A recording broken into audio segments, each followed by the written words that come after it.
নমস্কার বন্ধুরা, মিনুর রান্নাঘরে আপনাদের স্বাগত। চলে এলাম নতুন একটা রেসিপি নিয়ে।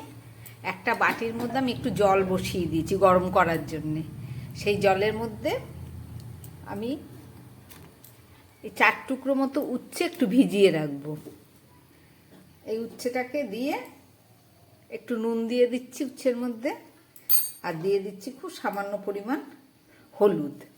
জলটাকে ফোটাবো না, একটু গরম করে নিলাম, তার মধ্যেই এটা ভেজানো থাকবে। এই উচ্ছে দিয়ে আর মাছ দিয়ে একটা রেসিপি করে আপনাদের দেখাবো। চলুন নামিয়ে ফেলি। উচ্ছে দিয়ে মাছের ঝোল করার জন্য আমি কয়েক পিস মাছ নিয়ে নিয়েছি। এখানে অল্পই আছে মাছের পরিমাণ, রুই মাছ। এই মাছের মধ্যে এবার আমি একটু নুন আর একটু হলুদ মাখিয়ে নিচ্ছি। এই মাছ দিয়ে আর উচ্ছে আলু দিয়ে একটা গরমে খাবার মতো দারুণ স্বাদের মাছের ঝোল তৈরি করে আপনাদের দেখাবো।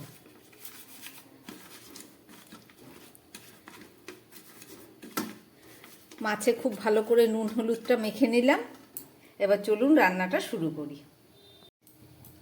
মাছের ঝোল করার জন্য একটা কড়াই বসিয়ে দিয়েছি, তাতে দিয়ে দিচ্ছি পরিমাণ মতো তেল। এটা সর্ষের তেল দিয়ে দিলাম।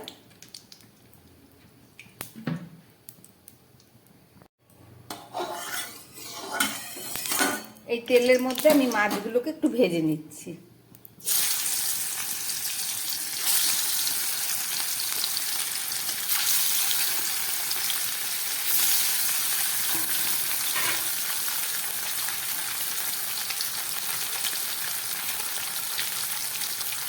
মাছটা ভাজা হোক।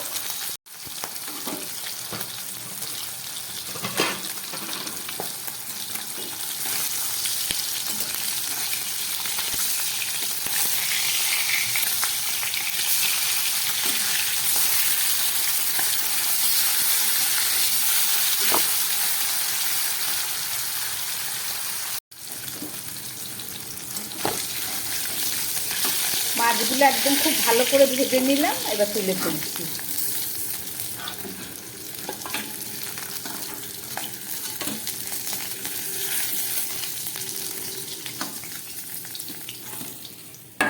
এই মাছ ভাজার তেলের মধ্যে উচ্ছেগুলোকে আমি একটু ভেজে নেব। উচ্ছেগুলোকে একটু উষ্ণ গরম জলে ভিজিয়ে রেখেছিলাম নুন হলুদ দিয়ে। এবার উচ্ছেগুলোকে আমি খুব ভালোভাবে ভেজে নিচ্ছি।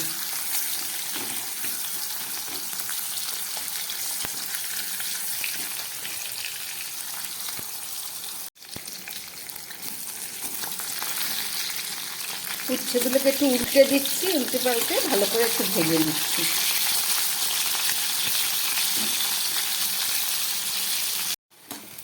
উচ্ছেগুলোকে খুব ভালো করে ঘুরিয়ে ফিরিয়ে আমি লাল করে ভেজে নিলাম।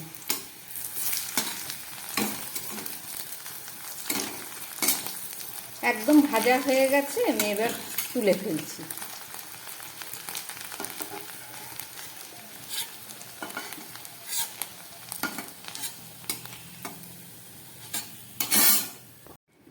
এই উচ্ছে ভাজার তেলের মধ্যে আমি একটু মেথি দিয়ে দিচ্ছি। অনেকটাই মেথি ফোড়ন দিলাম।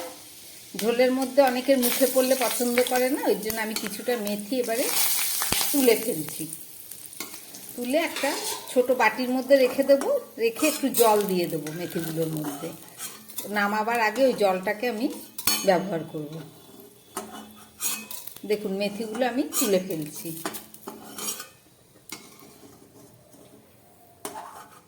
এখানে শুধু মেথির গন্ধটা তেলে থাকবে।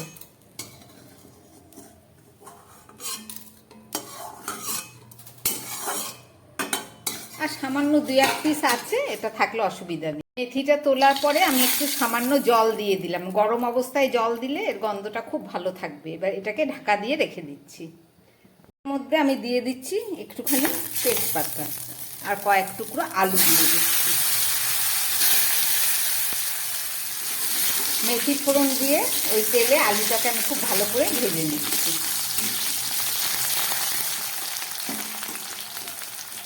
অল্পই দিলাম আলু, কারণ মাছও কম।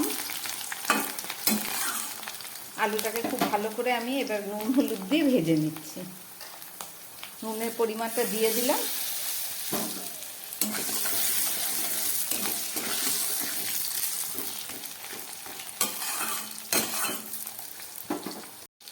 আলুটা খুব ভালো করে ভেজে নিলাম। এইবার এই আলুর মধ্যে দিয়ে দিচ্ছি 1/2 চামচ আদা বাটা। ও ভুল হলো, ওটা জিরে বাটা, আর এটা হচ্ছে আদা বাটা। 1/2 চামচ জিরে বাটা, 1/2 চামচ আদা বাটা, আর দিয়ে দিচ্ছি পরিমাণ মতো হলুদ। আর এটা যেহেতু কোনো লঙ্কা ব্যবহার করলাম না, ওই জন্য আমি একটু কালারের জন্য কাশ্মীরি লঙ্কার গুঁড়ো দিয়ে দিচ্ছি 1/2 চামচ। এবার দিয়ে খুব ভালো করে এটাকে আমি কষিয়ে নিচ্ছি। দিয়ে দিচ্ছি 2টো চেরা কাঁচা লঙ্কা। এর বেশি ঝাল আমি আর দেবো না। এতে খুব ভালো করে কষিয়ে নেব। এবার দিয়ে দিচ্ছি একটু গোলমরিচ। এখানে 5-6টা গোলমরিচ আমি হাফ থেতো করে নিয়েছি। মশলাটা বেশি ভাজবো না, কারণ এই ঝোলে মশলা একটু কমই ভাজতে হয়, তাহলে খেতে খুব ভালো লাগবে।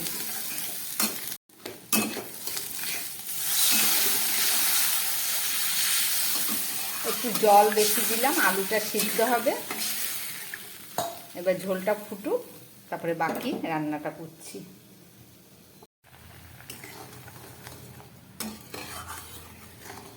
মাছের ঝোলটা একদম ফুটে উঠেছে।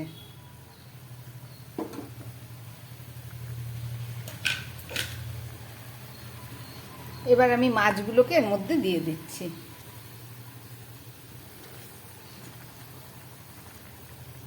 আর দিয়ে দেবো এই ভেজে রাখা উচ্ছে।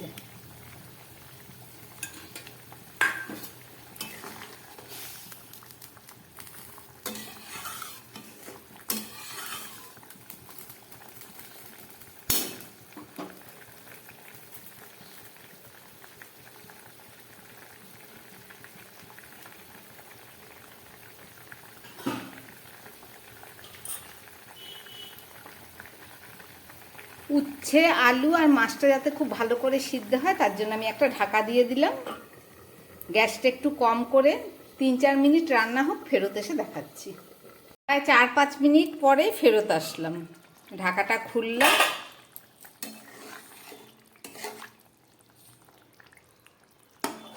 আলু একদম সিদ্ধ হয়ে গেছে।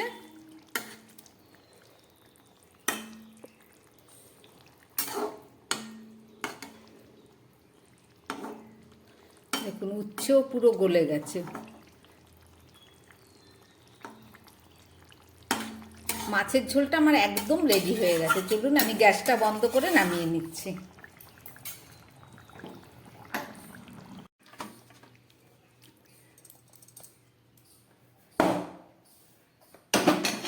খুব সুন্দর একটা মেথির গন্ধ বেরোচ্ছে।